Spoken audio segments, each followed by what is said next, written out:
Harper and Harper Audio present The Shadow Bride by Shelby Mahurin, performed by Saskia Marleveld.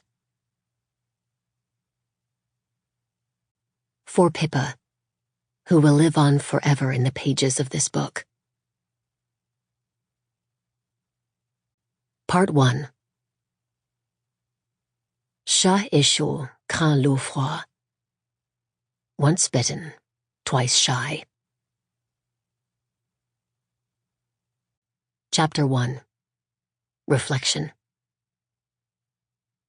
The simple chime of a music box is all that fills the silence.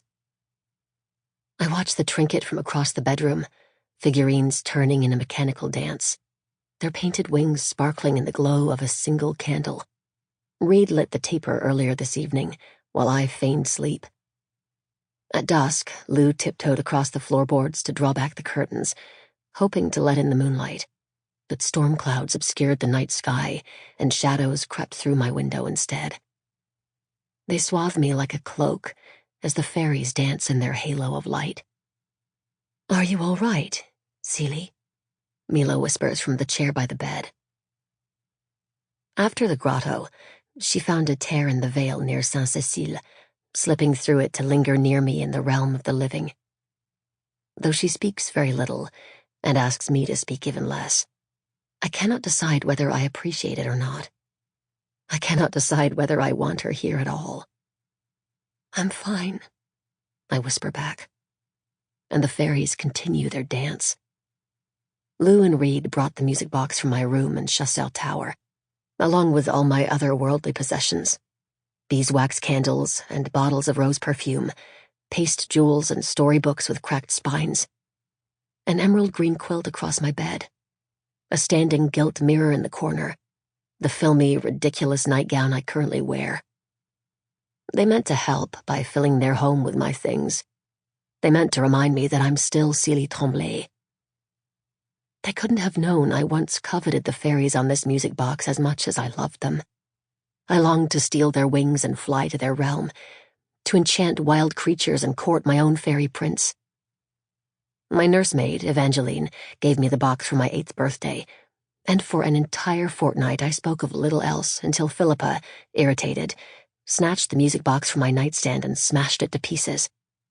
She regretted it instantly, of course, and glued the fairies back together as best she could.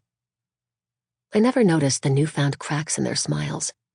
Perhaps I was too young then, too busy dreaming of grand, sweeping adventures and heart-stopping romance.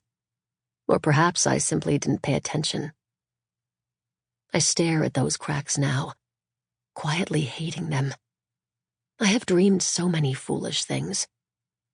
Turning away, I sigh heavily before inhaling once more, an instinctive reaction, one that fills my body with air it no longer needs. Mistake. My stomach constricts at the sudden influx of scent, and fresh saliva floods my mouth. My head pounds, my gums throb. Though I close my eyes against the nausea, the darkness of my eyelids shifts in a sickening kaleidoscope of color, pounding in unison with the heartbeats in the living room. 2 of them. My fists curl even as my teeth begin to lengthen, and the saliva continues to flow.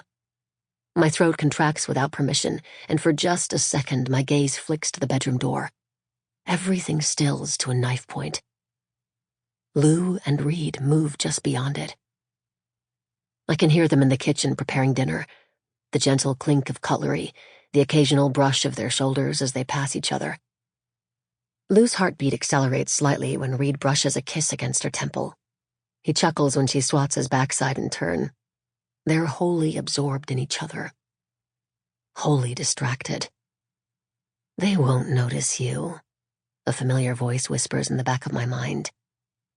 "Not until it's too late." And it's true. Though I close my eyes, I can almost see the blood pumping through their bodies now, and I can imagine how it would taste, thick and rich and hot on my tongue, decadent, like a feast of kings. Mila wouldn't stop me. We spent my last moments together, and though she hasn't mentioned it, I know she feels partly responsible for my fate.